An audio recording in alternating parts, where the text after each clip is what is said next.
اعوذ باللہ من الشیطان الرجیم بسم اللہ الرحمن الرحیم اللہ لا الہ الا هو الحی القیوم لا تأخذہ سنۃ ولا نوم لہ ما فی السماوات وما فی الارض من ذا الذی یشفع عندہ الا بإذنہ یعلم ما بین ایدیہم وما خلفہم ولا یحیطون بشیء من علمہ الا بما شاء وسع کرسیہ السماوات والارض ولا یعودہ حفظہما وہو العلی العظیم۔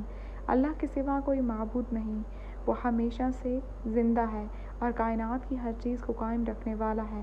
نہ اس پر اونگ غالب آتی ہے اور نہ نیند۔ آسمانوں اور زمین میں جو کچھ ہے سب اسی کا ہے۔ کون ہے جو اس کی اجازت کے بغیر اس کی حضور سفارش کر سکے؟ جو کچھ لوگ کے سامنے وہ اسے بھی جانتا ہے اور جو ان سے اوجھل ہے اسے بھی جانتا ہے۔ یہ لوگ اللہ کے علم میں سے کسی چیز کا بھی ادراک نہیں کر سکتے مگر جتنا وہ خود چاہے۔ اس کی کرسی آسمانوں اور زمین کو محیط ہے اور ان دونوں کی حفاظت اسے تھکاتی نہیں، اور وہ بلند و برتر اور عظمت والا ہے۔